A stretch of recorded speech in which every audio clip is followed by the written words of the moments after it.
Appreciate you taking the time. My name's Glenn Hilton. I'm the President and CEO of ImageX Media from Vancouver, Canada. And hopefully today we can have a little bit of a dialogue. I'm hoping we can have some discussion around the issues that I'll be talking about today. So what would be a good thing maybe to start off is just to kind of hear where you guys are at. How many of you here at this present time are already working in a Drupal shop? Couple? Yeah? How many of you are freelancing? Quite a few. Anybody not in a shop or freelancing but is looking to potentially get into either one of those? Few people? Okay, great. What would be some things today you're hoping to get out of our session together? What would you like to walk away with in terms of our discussion and dialogue? Anybody? I'd like to know what skills, what areas to focus on in terms of learning, that sort of thing. Okay, great. Awesome. Where to make your voice present in the community? Good call. Okay. So I would say definitely how to gain experience, like how to gain more real life experience. I guess credible experience too, I guess. Yeah, because your time is limited and you can spend it in so many different ways. And where's the best spot to be able to invest it? Good questions. If you're tweeting at all, it's my handle, Glenn Hilton, or my company, ImageX_media. So what I'd like to do in starting out, talking about tips for landing a job, we'll start off with Craigslist. Craigslist personnels are a spot that some folks will use to find a date. And I've never used it. It was before my time that back in those days we didn't use online sites to date. But I hear today, for those that do use it, it's quite an interesting experience, especially for a female. I read an article recently that stated that typically females who will post a personnel ad on Craigslist will get a very unwanted surprise hitting their inbox within the next week. Typically, most women will get somewhere between 80 to 100 pictures of males' anatomy sent to them. And when I heard that, I was like, are these guys joking or are they actually serious? And the article stated that they were actually serious. They thought that would be impressive to a woman, which was so wrong. And the article also stated that if a guy actually sent a nice email, they had an exponentially larger chance of getting a date because they stood out so much from these other losers who were sending pictures of their penises. And so the article kind of stated that really in life there's a lot of things like that where sometimes, even though things seem so common sense to us, we still operate outside of those principles and do things that are just plain dumb. So what I wanted to talk about in terms of jobs is that in reality, as a business owner, I've seen a lot of occasions where, unfortunately, people will send me things like, I get emails constantly with resumes that are sent to me, and I'm just shaking my head going, how do you expect to get a job with that approach? It's just not going to work. But yet I see it again and again and again, and I'm thinking, what are they teaching these people? I'll go to the university campus locally in my city and teach on this very subject. And I know that some of them will go through classes and they'll get taught on how they're supposed to send out resumes and how they're supposed to present themselves. But some of the things that they're doing are definitely not connecting the dots for them on what it's going to take to get a job. So that's what I'd like to talk about today. And to start off, I'd like to kind of talk in the broader sense of relationships.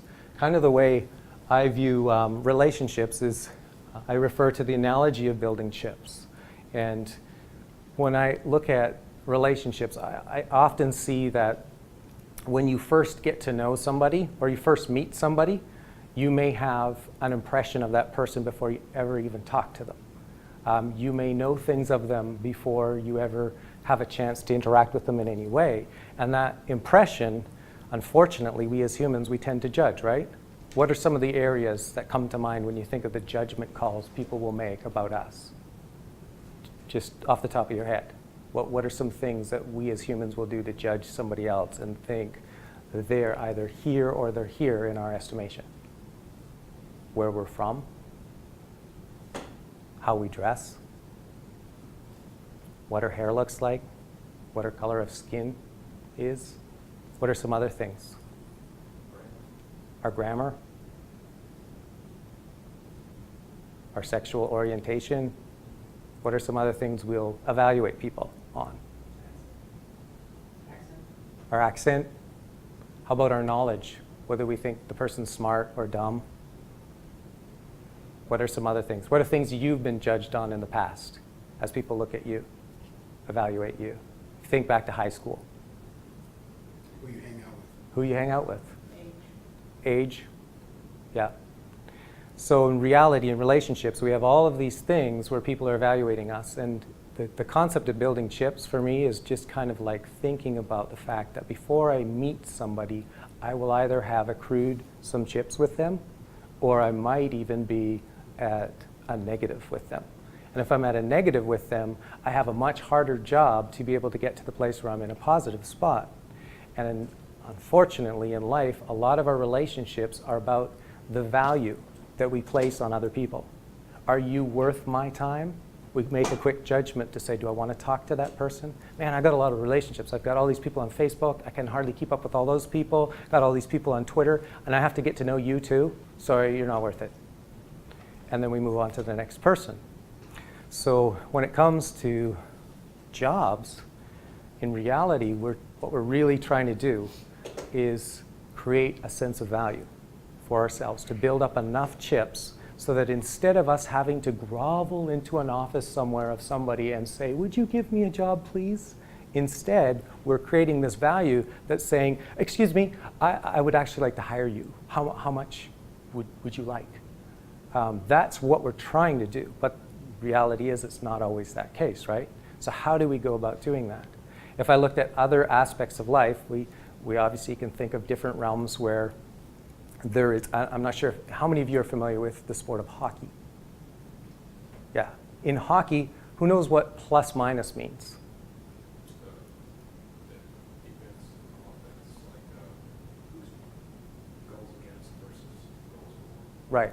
So if a defenseman in the NHL has like a +5, could be like maybe a fifth or sixth line, person in the depth chart on the defense. If a person has like maybe plus 15, 20, pretty good defenseman. A +30 defenseman, probably going to be a Norris Trophy winner that year. Like, he's awesome. He's on the ice for 30 more goals than he's been on the ice against, versus that defenseman who's in the negative, who's like probably going to have a hard time getting a job next year. So in the plus minus category in hockey, we kind of understand and we judge people based on those numbers. How many of you use social media? Lots of you. How many of you are familiar with your clout score? Do you know what your clout score is? Like 56 or so? That's pretty good. A 56 clout score means you've been probably very active on Twitter. You've probably getting retweets off a number of your tweets. On Facebook, you have probably a fairly good friend base, and they're active with you and interacting with you, and you probably have some sort of influence on LinkedIn. And so a value number is placed on you for your clout score. Your clout score in social media, if you go to clout.com, you can look yourself up and see where you stand. And a lot of people don't like that concept of a clout score. They hate it. It's just like, what? You're putting a score on me? You're putting a value number on me? And then there's all these people who are driven by these numbers. It's like, I got to get my clout score up. How do I do that? And so they're trying to get retweets off their tweets so that their clout score, oh no, my clout score dropped today. What do I got to do to get it up? Oh, it's because of these crappy followers that are pulling my numbers down. I'm going to get rid of them and clear out my system so I can get more valuable followers interacting with me. And oh, if I could get that person talking back to me, that'll help me up my clout score too. And now there's companies in the social media realms and marketing realms who are actually looking at your clout score when they're making hiring decisions, to see how much influence do you have in the community. Wow, that's crazy.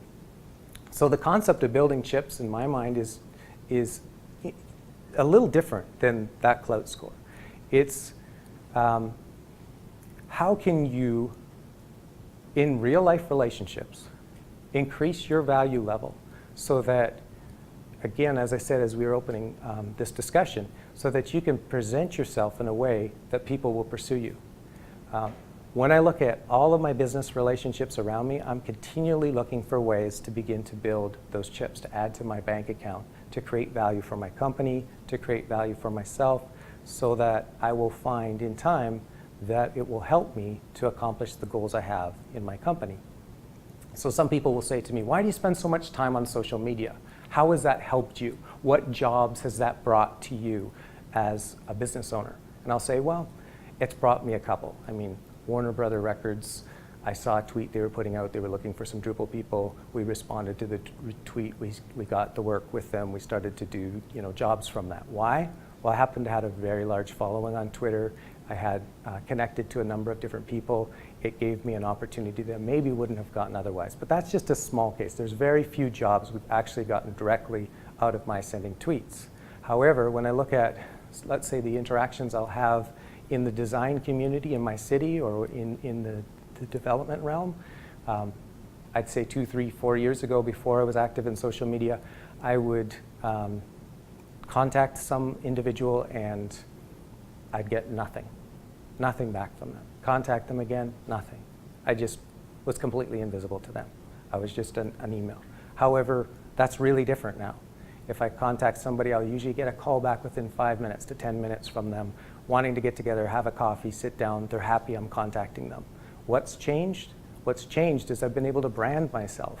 I've been able to brand my organization. I've been able to brand myself in front of those people by offering continually giving them valuable information, insightful comments, things that they find helpful, and they've started to see me as a person that they would recognize as an authority in my certain area of expertise. So that's an example of chip building in just one specific realm. But when I say that, social media isn't for everybody.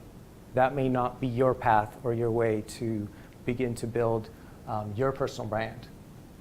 So there's a number of different social networks. What are some of the social networks you folks are involved in presently? At this point in time, what ones do you use and have you found helpful? LinkedIn? Any others? I'm not sure if it counts with meetup.com. Meetup, totally. I'm going to mention that in the next slide, but it's awesome. Zing? Yeah. How have you used that? A lot of my European contacts I have in Europe. Nice. More likely on there. Did any of you go kind of through the process of thinking, like, is it worth it to put my time into these at all? Have you ever stopped and thought about, like, what value is there for me to do this? And if so, what are some of those things that kind of crossed your mind in terms of social media and the investment of time? There's a lot of networks involved, and so when something new comes out like Google Plus, you get an evaluate, how much extra time is it going to take to be involved on that? As opposed to when you're already connected on Facebook and Twitter, LinkedIn, Twitter, Yeah. whatever. What's the if you're going to engage in that, what are you going to do differently on that than others? That's a huge issue. Like, most people can handle, 1, maybe 2 networks, but you start adding 3, 4, 5 networks, fatigue sets in really fast. You meet these people at events and stuff like that, and they sort of have this look on their face of like, I don't want to actually talk to you. I'm just maxed out. I've got too many friends already. And obviously, if that's where society's heading, because there's this huge, freaking large fire hose of information that's hitting us every single day from all of these different aspects. Did you read this? Did you read this? Did you keep up on this? And all of this information creates, in my own life, the margins of your time, because you're squeezing stuff in everywhere.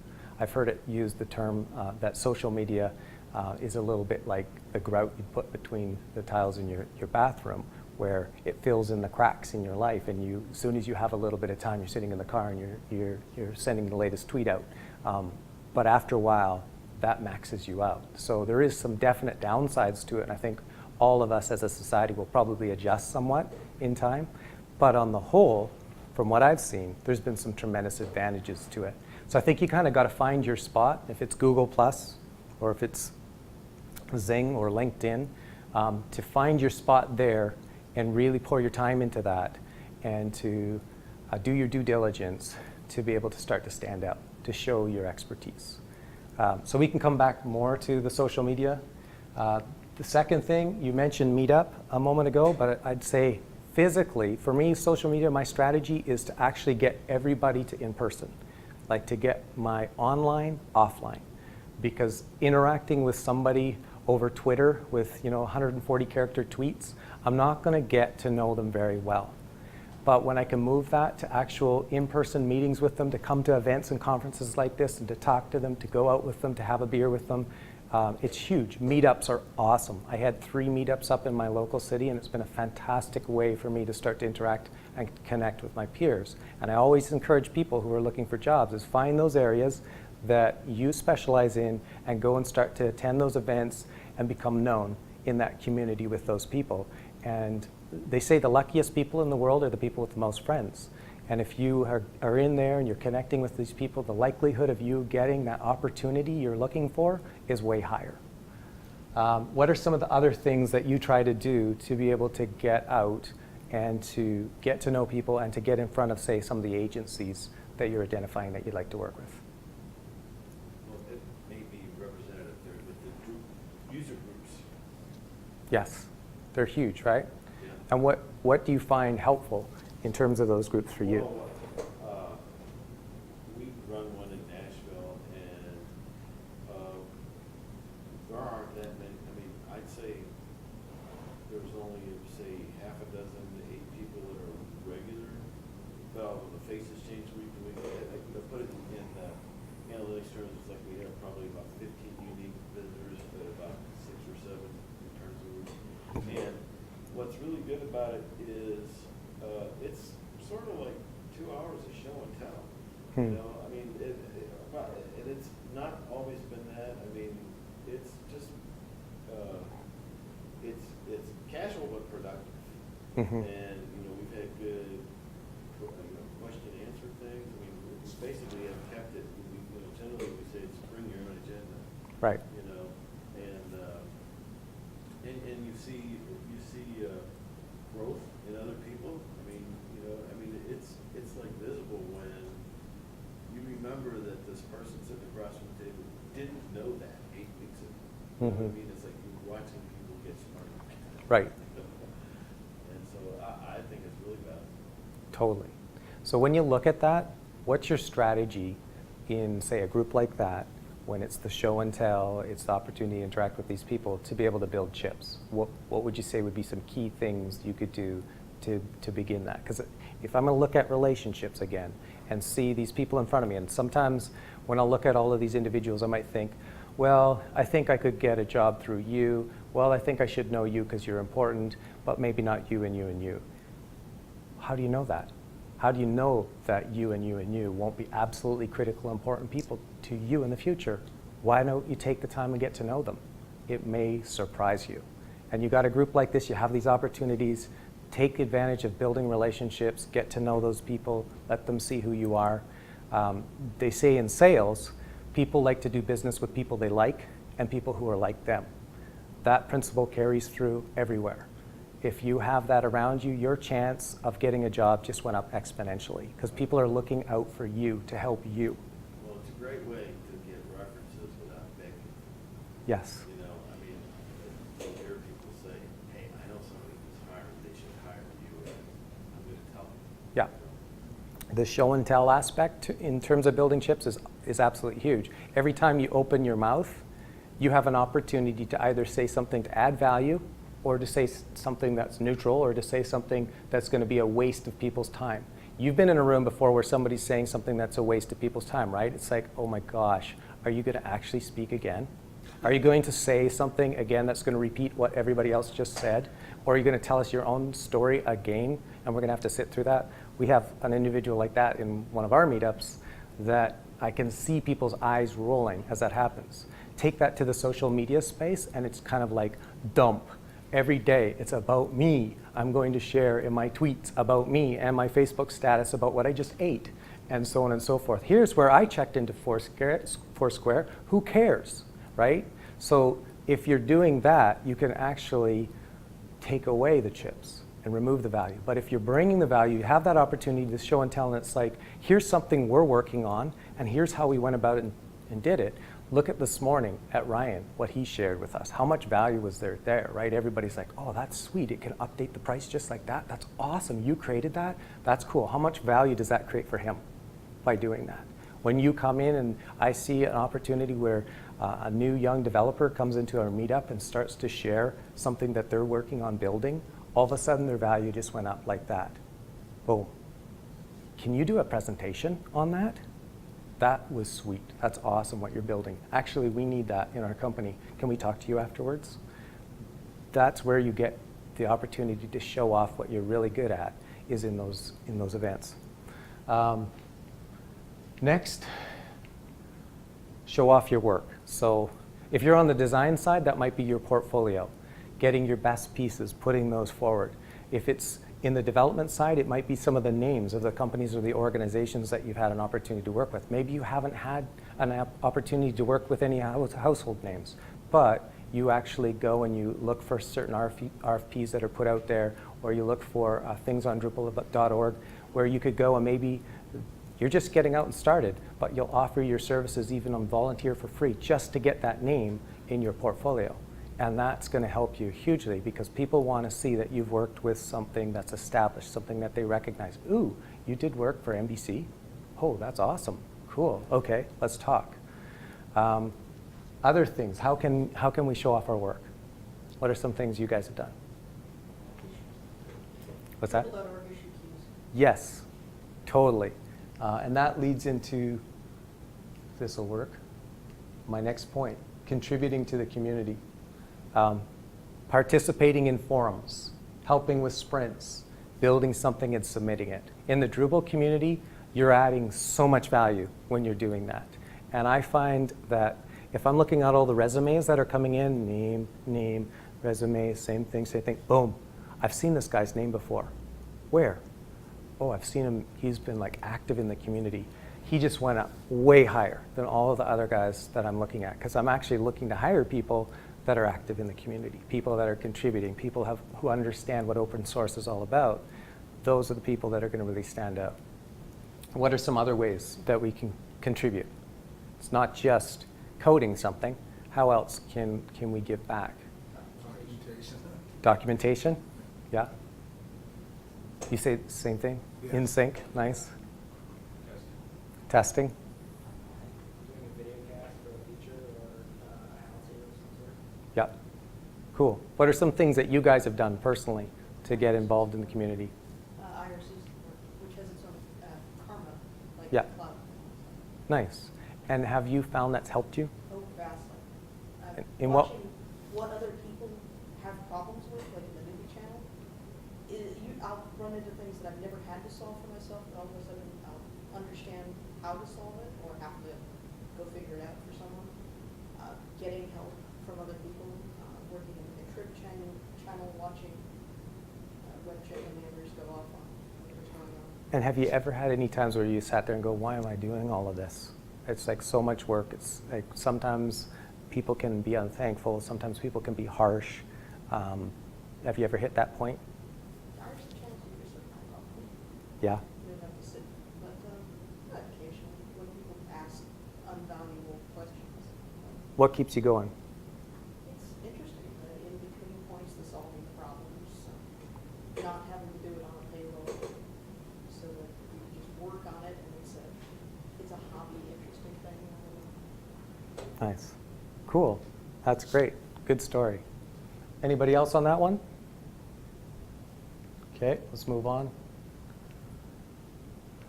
Developing an expertise. Malcolm Gladwell says that an expert is somebody who's put at least 10,000 hours into a specific area. 10,000 hours is a lot.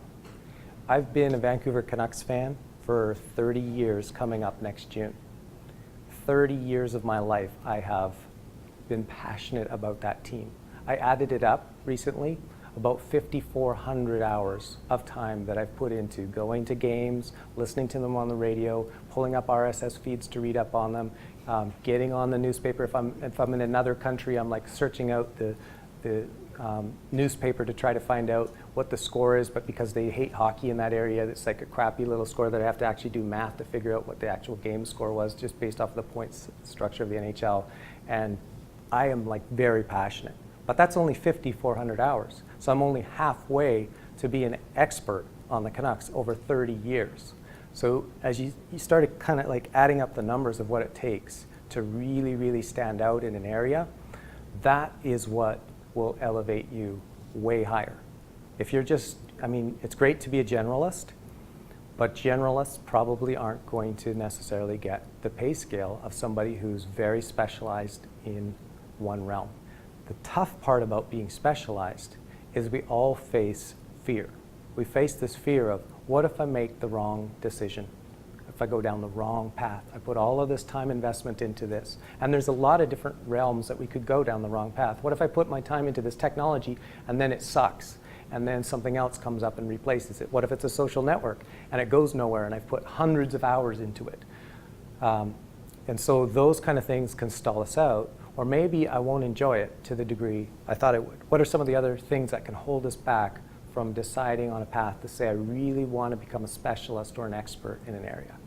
What are things that we would typically face?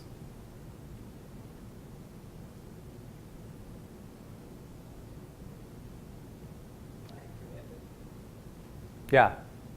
Anything that we commit to. If you think of an Olympic athlete, when they decide that they want to go for it and be all out, they have to give up stuff, right? That everybody else around them is able to do. They have to give up on that. They have to sacrifice. They have to decide, I'm going to get up super early. If I'm a swimmer, I'm going to like be at the pool 6 hours a day, and I'm going to just give my all to this. I have to get better every single day. Whatever that realm is, they have to really give their all to it.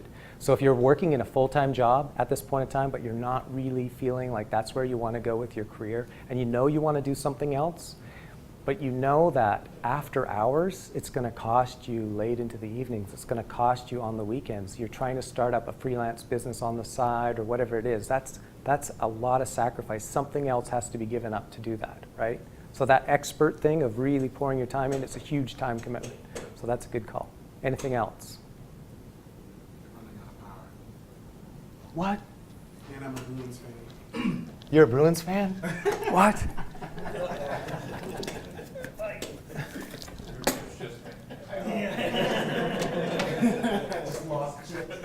Yeah, they dropped drastically. Actually, I got respect there though for the Bruins because they deserved to beat us. We lost. We beat ourselves. Thanks for catching the power issue.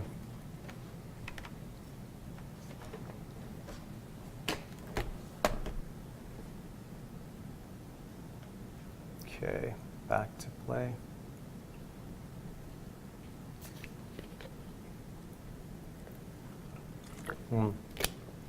Okay, 10,000 hours, cool.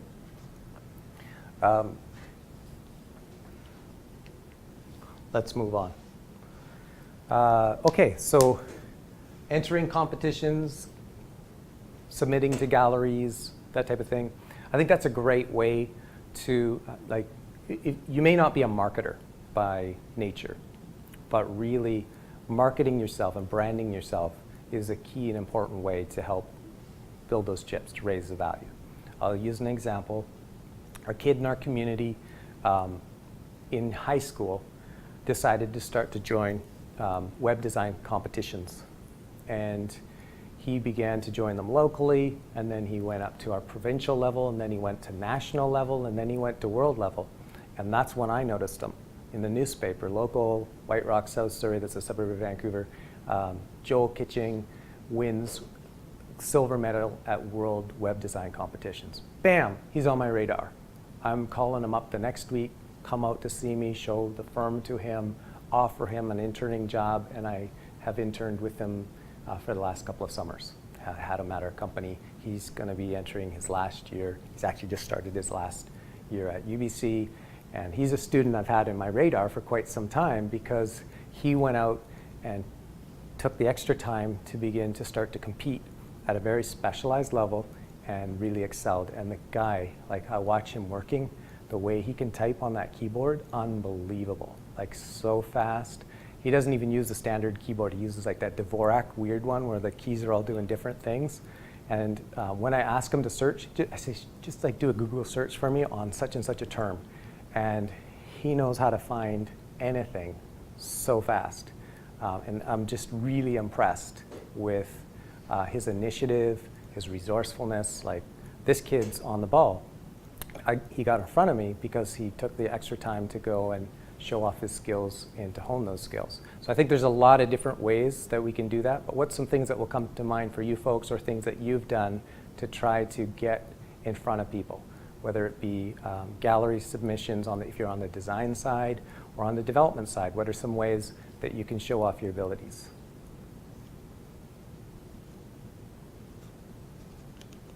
Build sites for organizations that you care about. Mm-hmm. What are like nonprofits, that type of thing? Yeah, that's a great way.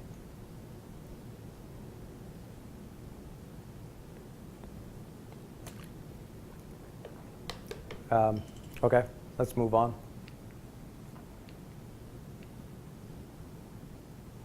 There, we got a nice flash. Now when we get to the interview stage, I think the concept of building chips is definitely an area that when I started off the talk, I talked about how people can negatively impact you. And for example, recently an individual came in for a PM position in my company. And he went through the first process. He actually did a number of things to build chips with us. He had written blog posts. He had a great site that was set up. And he had really gotten some community involvement and recognition in the community, even at a level where he was actually, when he had moved from the UK to Canada, he had actually, an article was written up in the newspaper. And so I was like quite excited to meet this individual. But when he arrived at my office and walked in the door, I got hit with this waft of smell, like of BO, that I could hardly, like I had to keep the door open and open the window. And I barely made it through that interview. And I'm just thinking in my mind, like, your chip count just dropped drastically here. This is the first time we're meeting in person.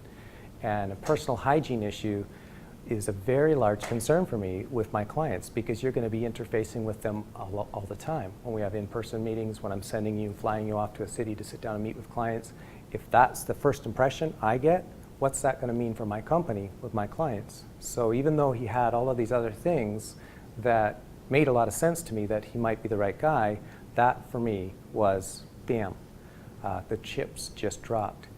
If I look at it from a standpoint of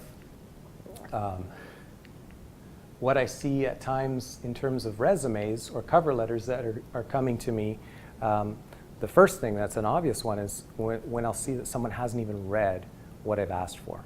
And that just happens so often. I don't know if you folks are working at all, for those of you who are freelancers, but if you're working with a client and they come to you and they have an RFP and they give it to you and you miss like 3 or 4 or even maybe 1 or 2 things on that RFP, what's their response?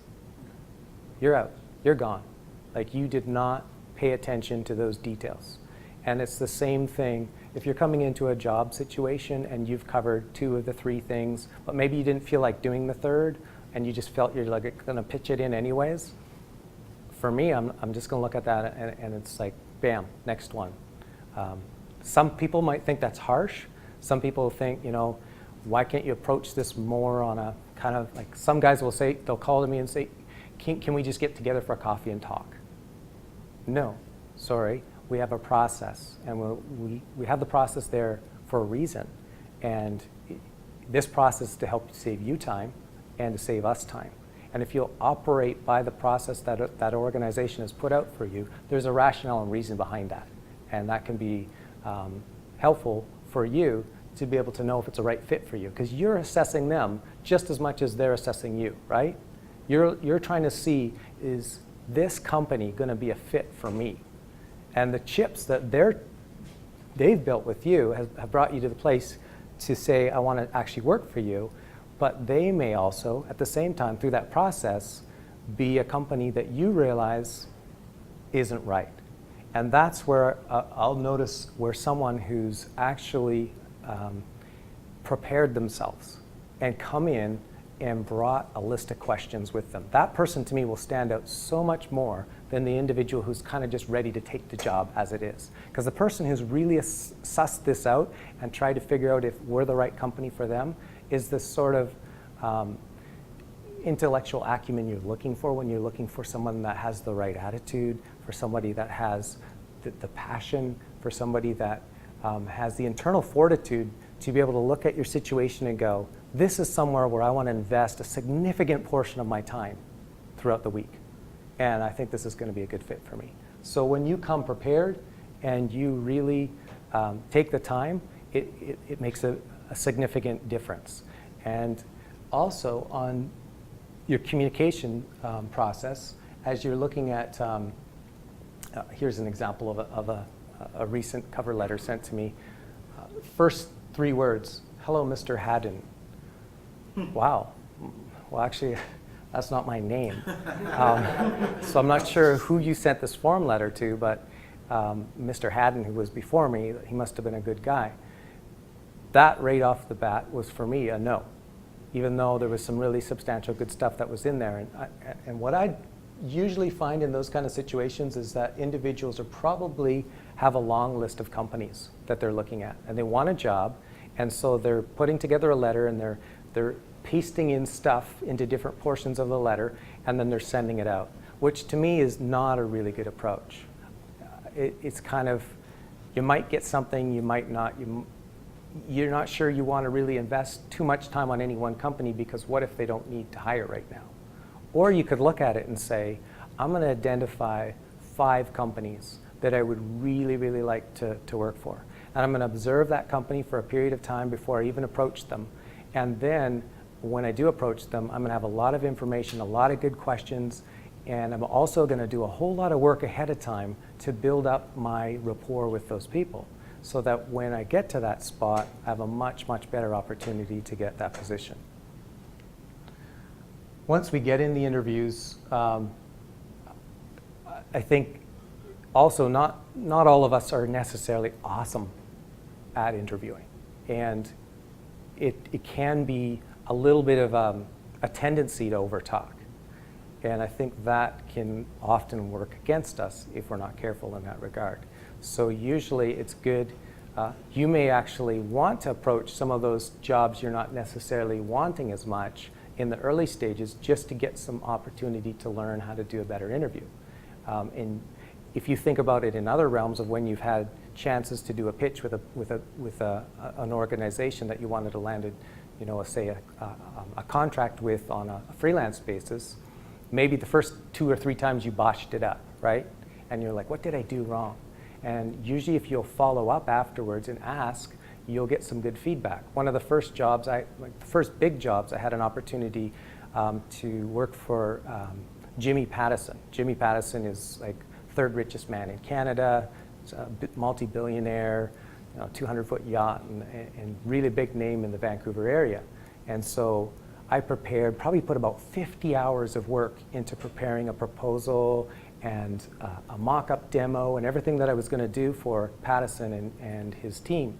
And I got called to come on down and do my presentation. It was a similar situation like this in a boardroom with some of his top people that were there. And I did my presentation, and then I waited, and I waited, and I waited, and I waited, and didn't hear anything back until finally I followed up, and they said, actually, we've given it to another firm.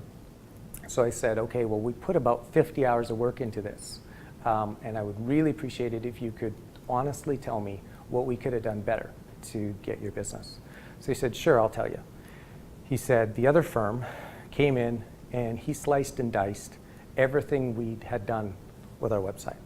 He completely cut it apart and told us all the problems we had. And you guys didn't tell us a single thing. All you told us was what you were going to create for us and showed us ideas of how to do that.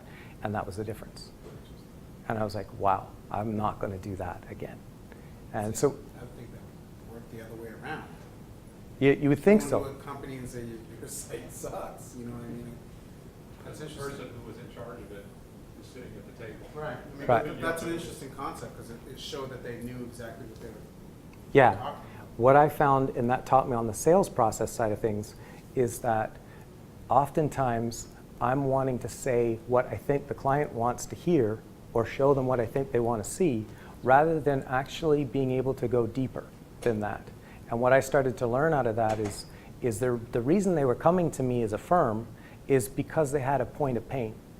And that point of pain was making them say that we don't even have anybody internally who can actually fix this issue for us. We got to go outside and we got to find somebody else who understands this and can show us what we need to do here. It's not just building a website. We got a problem. And this business problem we have, if I don't suss down and figure out what that is, and if I don't strategically show them how I could help fix that problem, I haven't created any value for them. And so now when I'm doing sales, I'm constantly looking for ways to do that. First off, I'm not giving solutions right away. I'm sitting back and I'm listening, I'm asking questions, I'm digging deeper, I'm finding out the why, I'm getting down into that. And then I'm spitting that information back to them so that they actually feel like they're heard. And I find that the interview process is a lot like that. It's being able to look at the situation, why are they hiring for this role? They have a point of pain there. They actually need somebody who can come in and help them. And this person who's doing the hiring, that person that they're hiring right now, it could have some ramifications on their job if he doesn't make a good call on this. And so what do you need to know about that surrounding situation to be able to find out if you're right for it? And then what are the kind of questions you can be asking to come into there to make them go, I have to have that person. And sometimes it might be actually critically pointing out some things that makes them go, oh my gosh, this person looked at our situation, saw what we really have here, and I think they have a plan. I have to hire them. All of a sudden your value just changed drastically. So similar to sales, that's the type of thing in an interview process where you want to be reading books, getting some support in that regard so that you're not just coming in and saying, here I am, please hire me. Here's my resume, here's my cover letter. You have created that value. So you've done your groundwork ahead of time. And like I said, I was back at the social media stage, I was looking at individuals and I was creating Twitter lists to be able to start to follow people and see people that I would eventually want to hire. In the same way, I think you looking to land yourself in, say, those top 5 companies, you're looking at getting in front of those people and beginning to create the value with them that's going to make them notice you so that when you get to that chance that they actually have this job opening or this interview comes into play, you're ready to make that next step to make your move.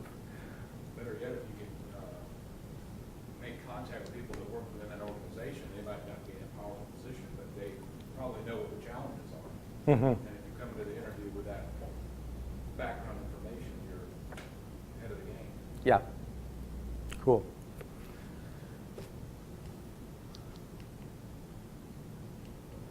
What are we at for time? We're almost out, aren't we? 250. This thing started at 2, right? And it ends at 2:50? Yeah, so like we're at finish time. Is there another session in here right now? Yeah. Okay.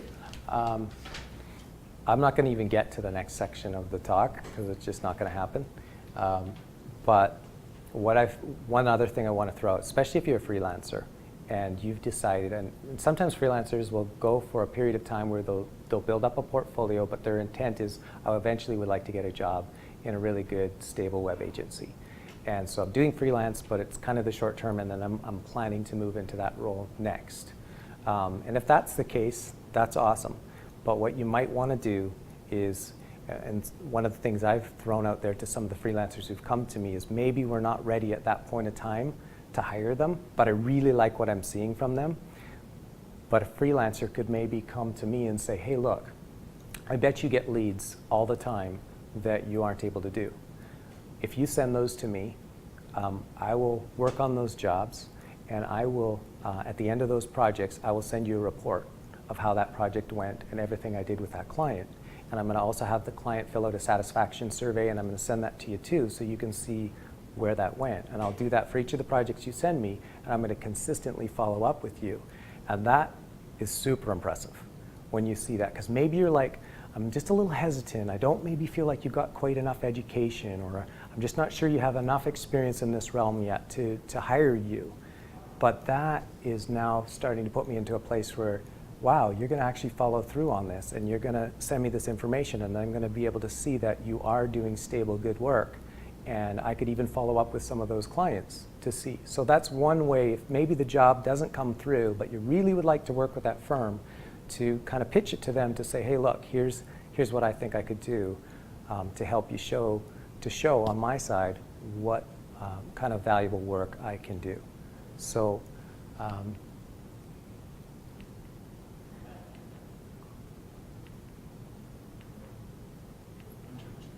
yeah. So those are the things I wanted to talk about in relation to finding a job, and then I had a number of things I was going to talk about in relation to keeping a job, but I'm not even going to get into that realm because we are at the end of our time. But is there any final questions that any of you have that you'd like to, or statements that you'd like to express after talking about this? Do you like a particular degree? Yes. So like computer science, information systems? Yeah, so when I first started out and was doing Drupal development, it was really, really hard to find individuals who had degrees, because it seemed like the educational system at that point in time was completely ignoring like open source CMSs. That was like 5 years or so ago. But now it's starting to come to the place where they're actually being adopted in some of the educational institutions in our area as actual course curriculum. And that's exciting to see. But for us, we're still in the place where there's quite a vacuum in that realm. But I will typically look for a computer science degree. We've made a relationship with University of British Columbia to come in and train students at the college or at the university after hours. We offer Drupal courses, and that's where we find a lot of our talent there. So it's important to us because we find that the computer science degree students tend to have the groundwork in terms of how they look at things, the critical thinking, the problem solving, and just the background. But at the same time, we've had some fantastic developers who aren't coming from that background too. But I would say we would err on that side if there was a choice between one who did and one who didn't. Does that answer your question? That's one of my biggest decisions. I already have 2 degrees, and I'm like, I don't think that I can justify whether a student loan payment. I think, It's one of those interesting choices. what are your other degrees? Psychology and marketing. Cool. Well, it really depends where you would want to work, but a lot of times there'll be other degrees where there'll be a lot of value from the education that you have there that you could bring to the table. And depending on what you want to do, you may not need to do a further degree. Are you thinking of actually getting, into straight programming? Mm-hmm. Yeah. I want to do PhD in more depth Mm-hmm. and just get really deep into the coding. Yeah. Anybody else faced that kind of predicament before? Yeah. How to get my master's. Yeah. I've been freelancing Drupal for 5 years now. Mm-hmm. Good. And it hasn't hurt you at all? I would have, if I were doing it again, I would like to take the computer science degree. I had a year and a half, and I didn't like the programming I did, but I've been programming since '96 or so anyway, in my spare time. So if you could do it again, you would, but at the same time, you feel like So I'm studying design patterns in my off time. yeah. Other stuff like that. So it hasn't held you back. You catch up where you got it. Yeah, awesome. I have liberal arts background originally in undergrad, and I did an MBA later. But I did an associate's in computer science that gave me the foundations for programming and that type of thing. I'm not a coder. I'm more on the business side. In my career, I work with clients within organizations and outside of organizations. So my strength is explaining technical things in a simple way. Mm-hmm. Way it's valued by the business, not the tech type. Right. I am deep down, but Hmm. so I mean I don't have that. Does an associate's degree count? Yeah. I don't know that someone would be looking at me wouldn't really it'd be a lot more besides just my Mm-hmm. computer science degree. Yeah, you have so many things that you're looking for in terms of criteria as a business owner or as an HR manager who's making those decisions to do the hires. And I would say the most important thing to me is somebody with ambition, somebody that has the internal fortitude to be resourceful, to find information for themselves, to just have the problem-solving abilities, and to have awesome communication skills. Communication is so huge in this realm. If I looked at all of the areas we've lost money over the last couple of years where we didn't ask the right questions, we didn't take the time to clarify, we made assumptions on things, we built something that was different than what the client needed, those communication skills are absolutely huge. So even if you don't have the degree, there's really, there's so many things because of your experience like you've been able to gain, plus the education previously, that can still offer a company a tremendous development experience. So, anything that jumped out at you today that was helpful in what we talked about? I'd definitely say that pointing out the mistakes of the client. I think that's genius. Because a lot of people, a lot of clients that have these web pages that, you're approaching them because you probably see, that you could do it better or you can improve on it, and that's very interesting. Cool, great. Any other things that were helpful for you? The customer satisfaction survey at the end of the job, I think that's a good idea, just on a regular basis. For jobs you may have. It's easy to put together. You can get testimonials out of it as well. Yeah, we do that in our company for all of our jobs. We'll have I'll call up the client afterwards. I'll have a series of questions I'll go through with them. We'll then sit our team down, we'll review the project together, and then we'll have a lunch and learn with all our entire team so we can learn everything we can of what we could do better from that project, and then we document it. And I think if you kind of focus, that's how if you show that kind of follow through, you will so stand out compared to what a lot of the situations we've faced in the past in hiring people who just drop the ball on a continual basis, do not understand the importance of really grasping the requirements and asking the right questions and properly dealing with clients. Those things are critical in the development process.